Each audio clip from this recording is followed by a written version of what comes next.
Now, listen, I may not hate this movie as much as you guys did when you guys saw this movie back in the day, because I know there are some haters out there who think that this movie was the huge slump for Disney, but I don't care. I enjoyed it a lot. Again, I'm the guy who sees the good in film. Deal with it.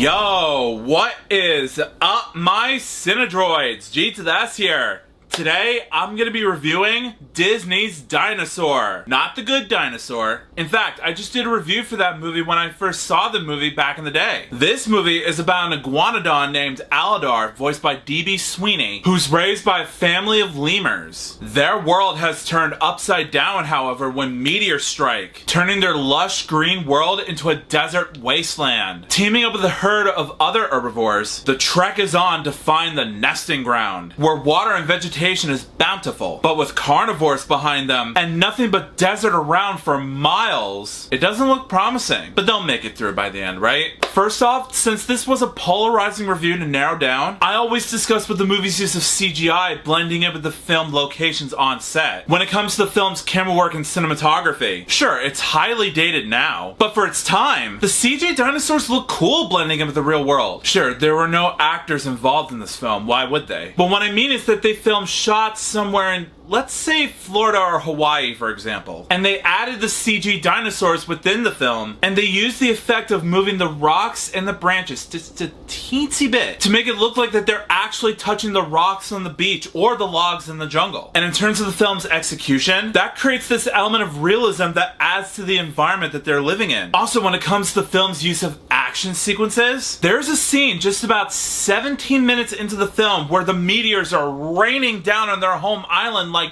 dive bombs. And the way they did it, I watched the behind the scenes footage on YouTube just recently, and they used these flares to throw them down from the top of the palm trees to create the effect that when the meteors hit the ground, sparks and ashes fly everywhere, as Aladar and his lemur family are running away from this huge tsunami of explosions and flames that's swallowing up their island whole. That also creates another level of intensity as an audience member watching this film. And for that, I gotta give huge kudos to Disney for making the CG hybrid realism done right. Sony and Fox, pay close attention to this. Well, to be fair, Disney owns Fox, but that's neither here nor there. This is Dinosaur we're talking about. Even when that scene happened, now segueing into the film's use of dramatic emotion, when their home island is obliterated to smithereens, you actually feel the weight of that disastrous situation that they went through. As history states, if you kids out there went to elementary school, way back when you were young, the extinction actually happened. Granted, most dinosaurs survived the apocalyptic meteor strike, but it was that big destructive rock that killed almost all dinosaurs on Earth. And in terms of the film's character development, you understand why they have to trek that treacherous terrain. And in the burning hot sun, probably 100 degrees outside, with almost no food and no water. So again, that adds another level of realism for this film. Again, Disney, immense respect. Now, for some people watching this review right now, I get why you think the storyline was a direct rip from the Moses story, but for me, sure, it has some similarities with Moses and the Ten Commandments a little bit, but it's a whole different take on that story, which is why I root for Aladar as a character. As for the direction coaching from Eric Layton and Ralph Sondag, they did a really good job at voicing the right people to play these dinosaurs, and the main lemur family as well. Alfre Woodard plays Pleo, Aladar's adopted mother in this movie, and I love how caring she is throughout the whole film. As a mother, she has the most heart out of all of the lemurs in this movie. Even in that one scene where Bruton, played by the late Peter Siragusa, a brown iguanodon who is the lieutenant of the stubborn leader Kron, played by the late voice of Sebastian from The Little Mermaid himself, Samuel E. Wright, which I will discuss about him in a moment. But there's a scene where he gets severely injured by a vicious Carnotaur. Like, I'm talking, he got scraped, battered, and bruised horribly, and almost left him for dead. But when Aladar offers him shelter in the cave, Pleo gives him a plant that will help him heal heal his wounds. That's one of the sweetest things any mother could offer a guest when one's in serious need of medical assistance, be it human or animal. And this movie is no exception. But another reason why I said that Aladar is one of my favorite characters is that during the final third act climax, where the dinosaurs are almost at their destination, Aladar tells them that they need to take a different route, which is the shortest path that will eventually get them to their island oasis. So that way they have a new place to call home. But Kron, of course, refuses and decides that the only way they can make it to the other side is to attempt to climb all the way up to that hill as high as possible. And even worse, possibly slip and fall on hard stone. That's a level of suicide that no one wants to partake in. But even then, when the Carnotaur finally arrives for his evening dinner, this movie proves that even though you're facing a big monster that is bigger than the whole entire herd of herbivores, they never back down and they will stop at nothing to get to their destination. As the old saying goes, the bigger they are,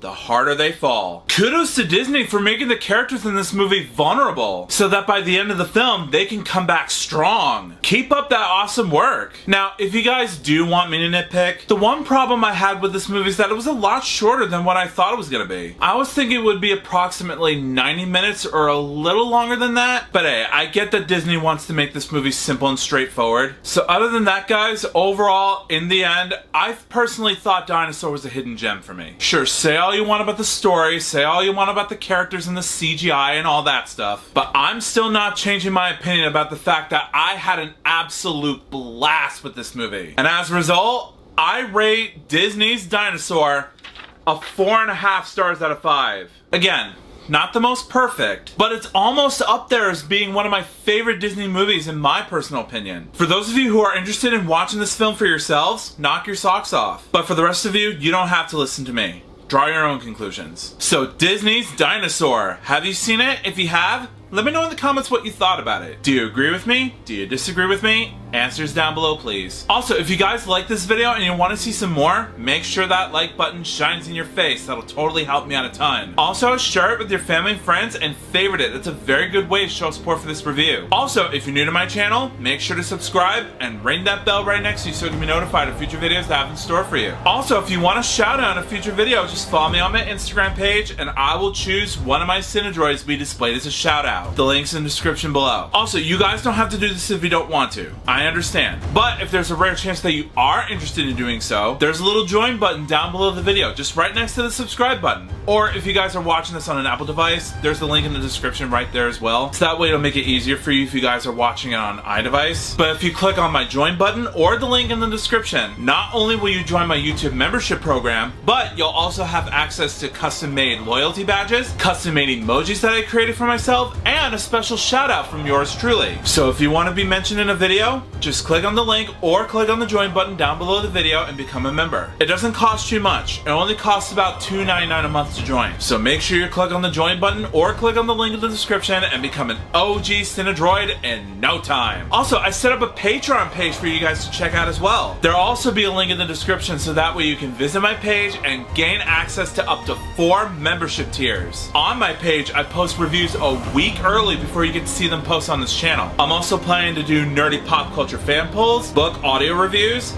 and full-length movie/TV show reactions on my page as well, uncut. So if that's your cup of tea, if you guys are interested, go to the link below, become a patron, and let's get to know each other a bit more. Also, if you want to subscribe to my gaming channel, there's either a link in the description or at the icon card at the top right corner of your screen. Go over there, subscribe, and let's just have fun together. Also, if you want to subscribe to my GS Productions After Dark channel, where I review movies, TV shows, and video games that are strictly not for families, there'll also be a link in the description as well, so you can check out that channel if you're feeling frisky. But until then, I'll see you next time. Peace out.